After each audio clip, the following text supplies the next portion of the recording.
তো বন্ধুরা, আজ আমরা আলোচনা করব বা জানবো বেঙ্গলি বা বাংলা কমিউনিটি বা সম্প্রদায় সম্পর্কে, কিভাবে এর উৎপত্তি আর সম্প্রসারণ। তবে ভিডিওটা পুরোটা দেখার অনুরোধ রইল। তবে শুরু করা যাক।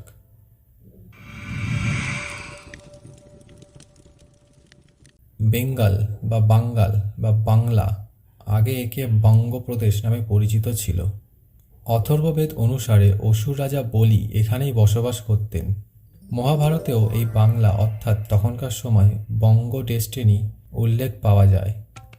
4th সেঞ্চুরি বিসিতে নান্দা ডাইনেস্টি রাজত্বকালে বেঙ্গলি কমিউনিটি আলেকজান্ডার দ্য গ্রেটকেও যুদ্ধে পরাজিত করেছিলেন। বাংলার প্রথম স্বাধীন রাজা ছিলেন শশাঙ্ক। 7th সেঞ্চুরিতে বাংলার ভূভাগকে আরও বিস্তারিত করে এবং সকলকে একত্রিত করে।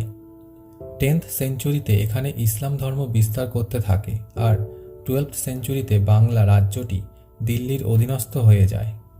যখন সমগ্র ভারতে ইসলাম শাসন অবসান ঘটিয়ে ব্রিটিশ শাসন শুরু হয়, তখন বাংলাকেই তারা বেছে নেয় এখানকার উন্নত পরিকাঠামো ব্যবস্থা ও উপযুক্ত বাণিজ্যিক সুবিধার কারণে।